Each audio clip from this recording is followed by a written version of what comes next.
सबसे प्यारी है, माँ तू जग में न्यारी है। माँ तू सबसे प्यारी है, माँ तू जग में न्यारी है।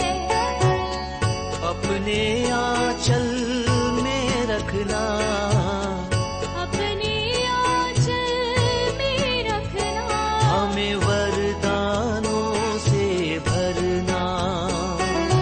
माँ तू सबसे प्यारी है, माँ तू जग में न्यारी है। माँ तू सबसे प्यारी है, माँ तू जग में न्यारी है। पिता, पुत्र और पवित्र आत्मा के नाम पर आमीन। आप सबों को जय यीशु। जनवरी 6 तारीख प्रभु प्रकाश का पर्व हम लोग मनाते हैं। प्रभु प्रकाश का पर्व लातीनी कलीसिया में जब मनाते हैं, पूर्वी कलीसिया में इस दिन को प्रभु यीशु मसीह के बपतिस्मा के घटना को याद करते हैं। तो जनवरी 6 तारीख का इस पर्व एपिफनी प्रभु प्रकाश का पर्व 3 बातों पर महत्व रखते हैं। इससे पूर्व में मैं पिछले साल में भी इसी के विषय में क्लास लिया था और इन तीनों बातों को मैंने बता कर रख दिया था। सबसे पहले 3 ज्ञानियों का प्रभु यीशु मसीह के पास आना, दर्शन करना, दंडवत कर उन्हें भेंट अर्पित करना। जिस तारे को उदते हुए देखा और उसको फॉलो करते हुए जहां वो तारा आकर के ठहरा, जिस घर में प्रभु बालक यीशु था, उसी घर के ऊपर आकर के तारा ठहरा। इसलिए उस घर में प्रवेश कर माता मरियम के साथ बच्चे को देखा और उन्होंने जो भेंट लेकर के आए थे उसको समर्पित किया। ये सब हम लोग वहां पर पढ़ते हैं।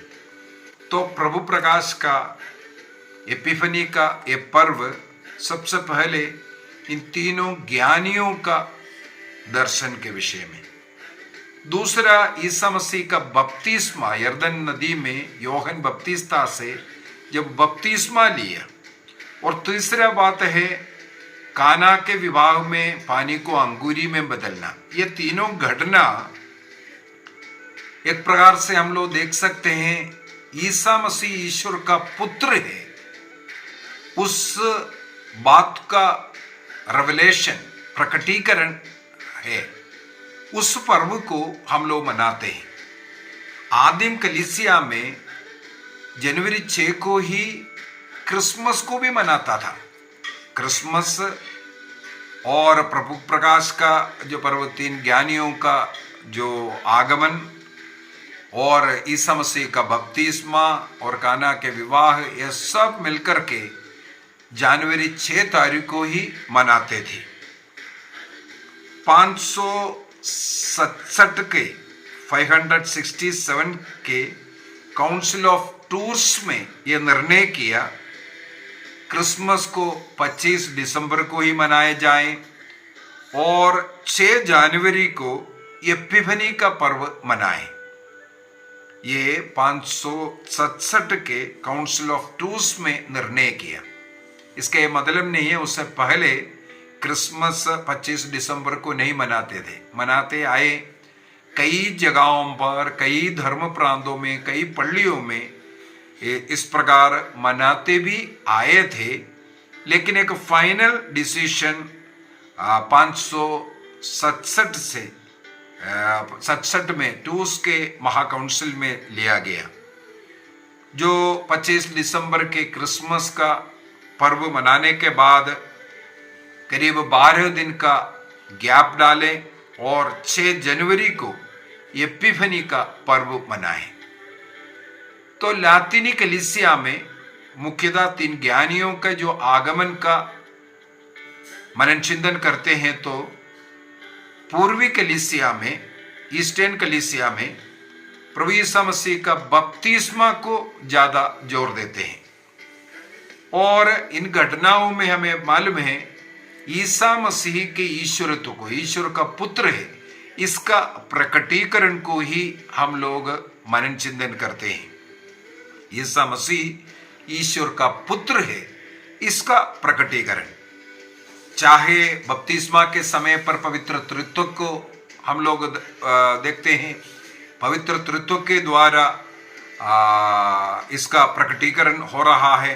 पिता ने कहा यह मेरा प्रिय पुत्र है, इस पर मैं अत्यंत प्रसन्न हूं। और पवित्र आत्मा उन पर उतर करके जो सेवा करने के लिए, जो कार्य वो करने के लिए आया, वो ईश्वर का कार्य है, वो ईश्वर का पुत्र है, उन पर आकर के यही प्रकट करते। उसी प्रकार काना के विवाह में भी ईसा मसीह ने पानी को अंगूरी में बदलते हुए अपने ईश्वरीय उस महिमा का प्रकट वहां पर किया गया था।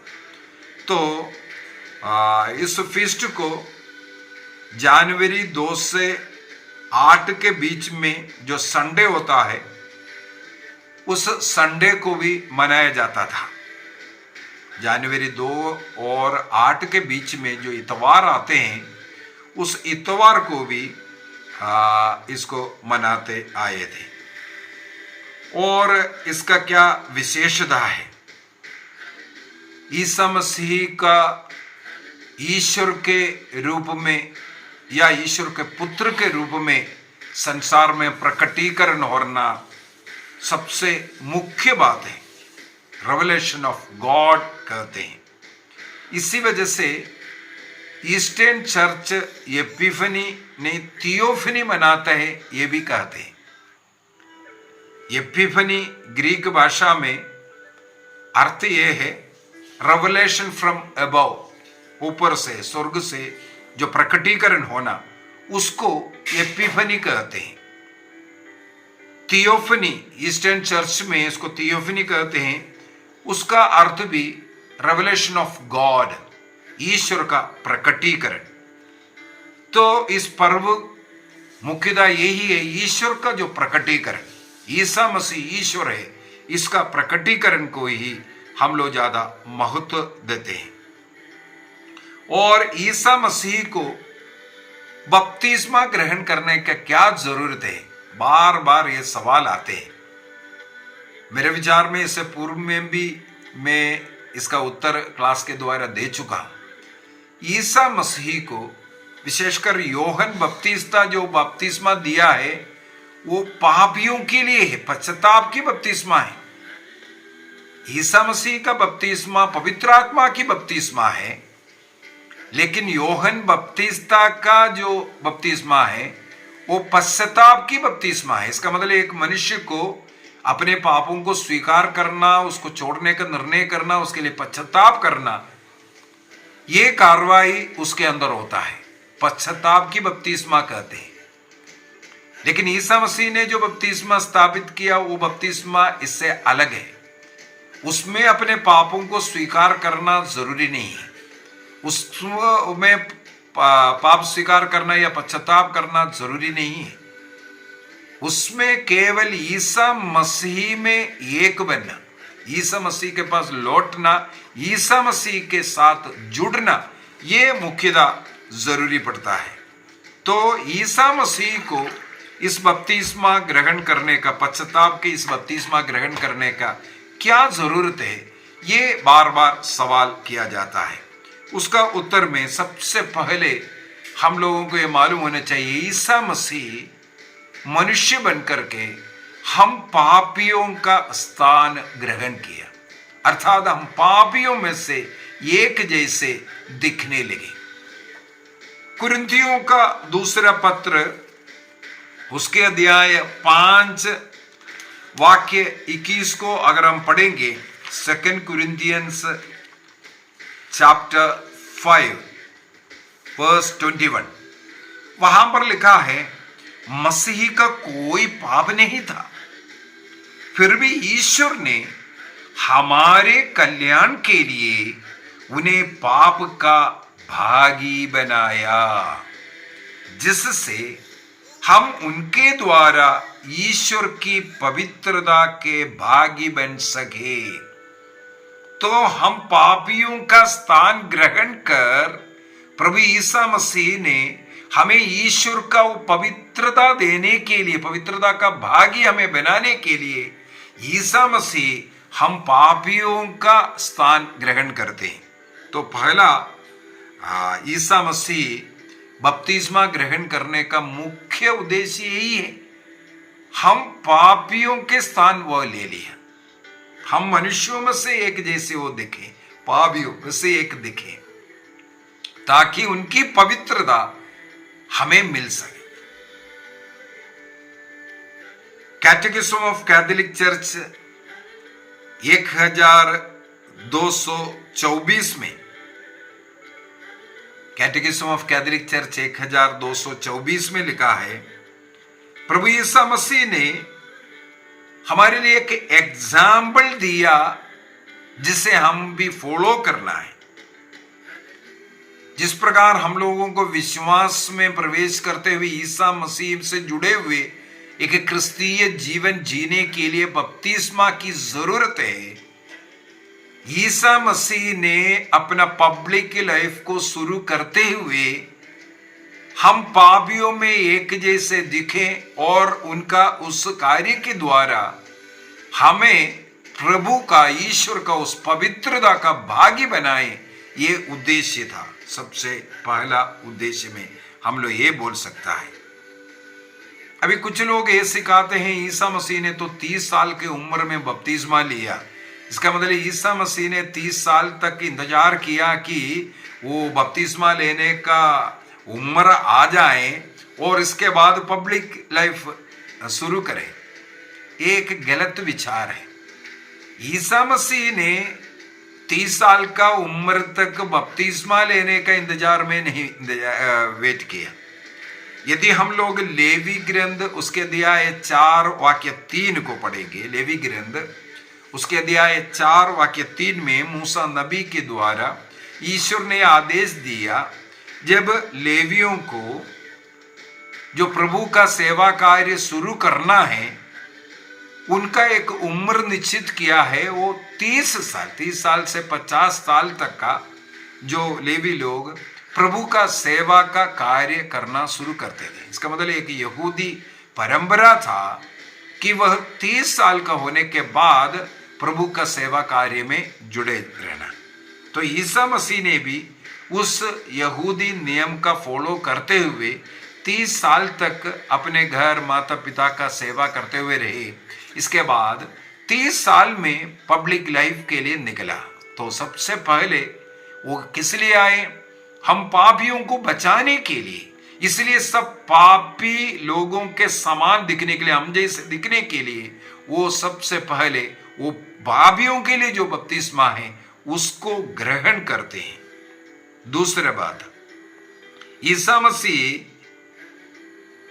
इसके द्वारा वो ईश्वर कर करके प्रकटीकरण भी हुआ, क्योंकि पिता ने उस समय पर कहा यह मेरा प्रिय पुत्र है, इस पर मैं अत्यंत प्रसन्न हूं। और पवित्र आत्मा कपोत के रूप धारण कर ईसा मसीह में आए, कपोत के रूप में आया। क्यों? ताकि लोग देखें ये अनॉइंटेड वन है, यही वो मसीह है, यही वो ईश्वर का पुत्र है जो हमारे पापों से हमें मुक्त करने वाला। तो ईसा मसीह इसीलिए भी बपतिस्मा ग्रहण किया। अगला कारण ये भी हम बोल सकते हैं, ईश्वर ने, पिता ने ये कहा है मेरा प्रिय पुत्र, इस पर मैं अत्यंत प्रसन्न हूं। क्यों? ईश्वर की इच्छा को वह पूरा कर रहा था। पिता के लिए वो ओबीडिएंट पुत्र के रूप में और अपने को समर्पित कर रहा है संसार की सेवा के लिए पिता की इच्छा के अनुसार। तो यहां पर हम लोग ये भी देख सकता है कि ईसा मसीह के ये कार्य है, ईश्वर के लिए ओबीडिएंट बनना, ईश्वर की इच्छा के लिए अपने को समर्पित करना, ये भी हमारे लिए एक एग्जाम्पल उन्होंने दिखाया। और इस बपतिस्मा के द्वारा वो पब्लिक सर्विस में प्रवेश करते हुए ये कार्य दिखाया। और बपतिस्मा सभी व्यक्तियों के लिए, ईश्वर के संतानों के लिए जरूरी है। ईश्वर का पुत्र पुत्रियां बनने के लिए ये जरूरी है, ये एक रिचुअल है। इस रिचुअल के द्वारा ही हम लोग ईश्वर के साथ जुड़ सकता है, ईश्वर के साथ पुनः मेल कर सकता है। ये हमारे लिए एक रास्ता खोल करके दिया। ईसा मसीह स्वयं बपतिस्मा ग्रहण कर हमें भी ये बपतिस्मा ग्रहण करना जरूरी है। इसके बाद ईसा मसीह ने स्वयं बपतिस्मा देना शुरू किया, पवित्र आत्मा का बपतिस्मा। उस बपतिस्मा ग्रहण कर मसीह का शरीर का अंग बनना, ईश्वर के साथ मेल कराना जरूरी है। तो हमारे लिए ये भी एक एग्जाम्पल जो हम लोग जिसका फॉलो करना चाहिए, उसके लिए प्रभु ने दिखाया। तो कैथोलिक कलीसिया का धर्म शिक्षा ग्रंथ 1224 में इसका वर्णन किया है। हमारे लिए एक उदाहरण है। हमें भी एक क्रिस्तीय बनने के लिए बपतिस्मा के द्वारा ही हम एक क्रिस्तीय बन सकता है। क्रिस्तीय विश्वास में हम लोग भी प्रवेश करता है बपतिस्मा के द्वारा। इसके बाद कैथोलिक कलीसिया का धर्म शिक्षा ग्रंथ 536 में 536 में लिखा है, ये ईसा मसीह जो पापों को हरने के लिए, जैसे यूहन्ना बपतिस्मा ने कहा, देखो ये ईश्वर का मेमना जो हमारे पापों का हरता है। हमारे पापों को हरने वाला जो मेमना, जो क्रूस में जो कार्य करने वाला है, उसका एक फोरशैडो हम बोल सकता है, उसका एक झलक यहां पर बपतिस्मा ग्रहण करते हुए दिखा रहा है। इसके द्वारा हम जब बपतिस्मा ग्रहण करते हैं, हमारा पाप धुल जाता है। क्यों? हम उसके द्वारा ईसा मसीह के साथ जुड़ रहा है, उसके कारण हमारा पाप सब कुछ मिट रहा है। ये बताने के लिए भी ईसा मसीह ने ये कार्य किया। और कैथोलिक कलीसिया का धर्म शिक्षा ग्रंथ 1223 के अंदर, 1223 के अंदर वो अपना धार्मिकता का पूर्तिकरण कर रहा है। एक कर्तव्य एक इंसान को जो है, वो पाप में जीवन को त्यागना, ईश्वर से जुड़ करके एक नया जीवन जीना, और उन्हें जिस कार्य के लिए पिता ने भेजा है उस मिशन को फुलफिल करने के लिए वो तैयार है। ये भी इसके द्वारा दिखा रहा है। इसलिए पिता की इच्छा के अनुसार वो अर्पित कर रहा है और अपने को ओबीडियंट पुत्र के रूप में या विनम्र होकर के पिता की आज्ञा का इच्छा को पूरा करने वाला एक पुत्र के रूप में हम लोग देख सकते हैं। जो पुराने विधान में नबियों के द्वारा जिसके विषय में घोषणा किया है, या जो नियम जो कुछ बताया उसके अनुसार जो शुद्धिकरण का प्रक्रिया जो होना है, उसको अनुसार वो पूरा कर रहा है ईसा मसीह ने इस रिचुअल के द्वारा। इसके बाद कैथोलिक कलीसिया का धर्म शिक्षा ग्रंथ 536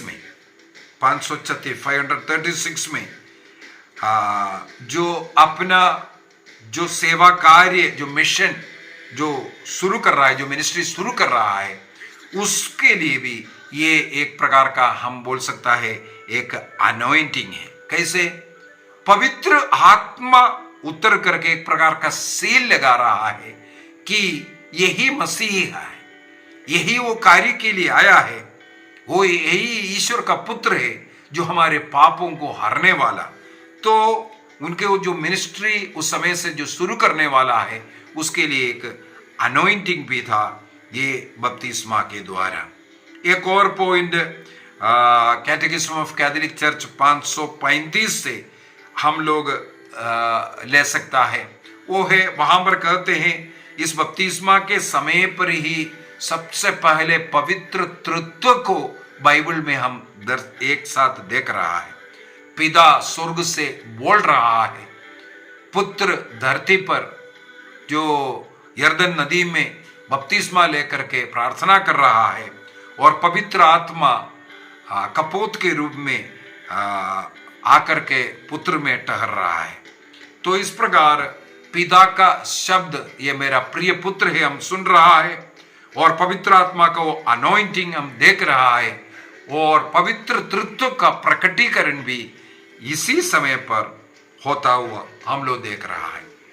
एक व्यक्ति जब वो बपतिस्मा लेते हैं, बपतिस्मा के द्वारा अनेकों कृपाएं प्राप्त करते हैं। सबसे बड़ा कृपा ये है, वो पाप से मुक्ति प्राप्त कर प्रभु का शरीर का अंग बन जाता है, कलीसिया का सदस्य बन जाता है और अन्य संस्कारों को ग्रहण करने के योग्य व्यक्ति वो बन जाता है।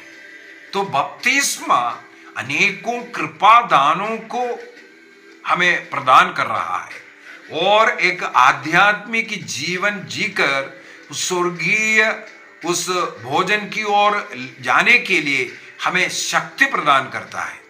इसलिए अन्य संस्कारों को अगर ग्रहण करना, चाहे यूकरिस्तीय संस्कार हो, चाहे अनॉइंटिंग ऑफ द सिक हो, चाहे विवाह संस्कार हो, या चाहे कन्फर्मेशन हो, कोई भी अन्य संस्कार हमें ग्रहण करना है, सबसे पहले हमें बपतिस्मा लेना जरूरी है। बपतिस्मा के द्वारा एक व्यक्ति क्रिस्तीय विश्वास में प्रवेश करता है और उसकी पूर्णता है जब हम लोग कन्फर्मेशन, दृढ़ीकरण लेते हैं और प्रभु को रोटी और दाखरस के रूप में, पवित्र संस्कार के रूप में ग्रहण करते हैं, तो क्रिस्तीयता का पूर्णता भी बोलते हैं।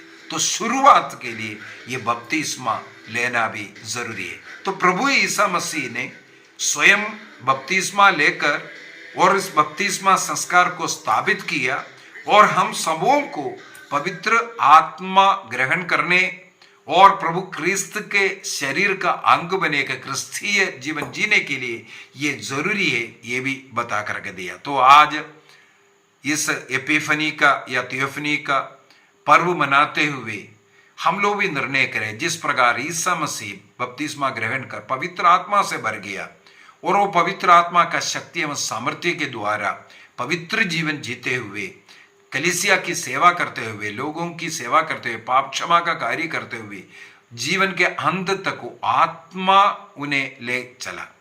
हमें भी एक कृपा मिले, हम भी बपतिस्मा प्राप्त व्यक्ति पवित्र आत्मा में जीवन जिए, पवित्रता का जीवन जिए और प्रभु के लिए एक साक्षी बन करके जीवन जिए। आइए हम अपनी आंखें बंद करें। मैं इस समय पर उन लोगों के लिए प्रार्थना करना चाहता हूं जो लोग इस क्लास को देख रहा है, उन सबों को प्रभु का अनुग्रह आशीष मिले, प्रभु में विश्वास करने की कृपा मिले, बपतिस्मा के द्वारा प्रभु का शरीर का अंग बनने के लिए, कलीसिया का सदस्य बनने के लिए कृपा मिले और जो बपतिस्मा प्राप्त किया है वो पवित्र आत्मा के से प्रदत्त कृपा दानों, वरदानों के द्वारा और फलों के द्वारा कलीसिया की सेवा करे, अपने को आध्यात्मिक जीवन में रहकर स्वर्ग राज्य के योग्य जीवन जी सके। सभी रोगियों के लिए मैं प्रार्थना करता हूं, जितने भी लोग प्रार्थनाएं मांगे, हृदय रोगी, किडनी रोगी, कैंसर के रोगी, शारीरिक एवं मानसिक पीड़ाएं सहने वाले, जिन्हें संतान की आशा है, संतान चाहिए, ऐसे लोगों के लिए भी विशेष में प्रार्थना करता हूं। प्रभु उन सबों को चंगाई प्रदान करे, संतानों की आशीष प्रदान करे। विवाह में जिन्हें बाधा है, रुकावट है, जीवन साथी नहीं मिल रहा, उनके लिए मैं प्रार्थना करता हूं। स्वर्ग में प्रभु ने जिसे निश्चित किया है, तोबित का ग्रंथ अध्याय 6 वाक्य 18 और 19 के द्वारा परस्पर मिले और परस्पर प्यार कर पाए और विवाह के जीवन में प्रवेश कर जीवन के अंत तक उस प्यार को आगे बढ़ सके।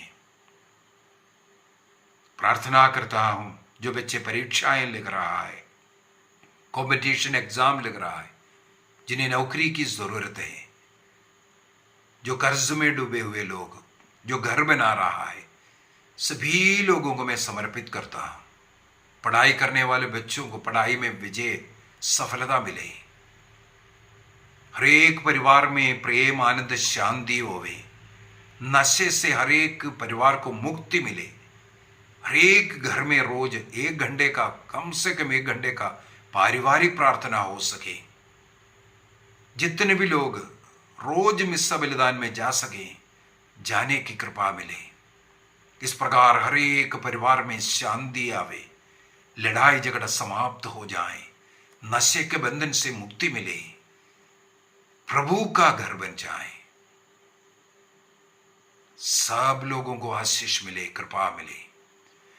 पिता, पुत्र और पवित्र आत्मा के नाम पर आमीन। आप सबों को जय यीशु।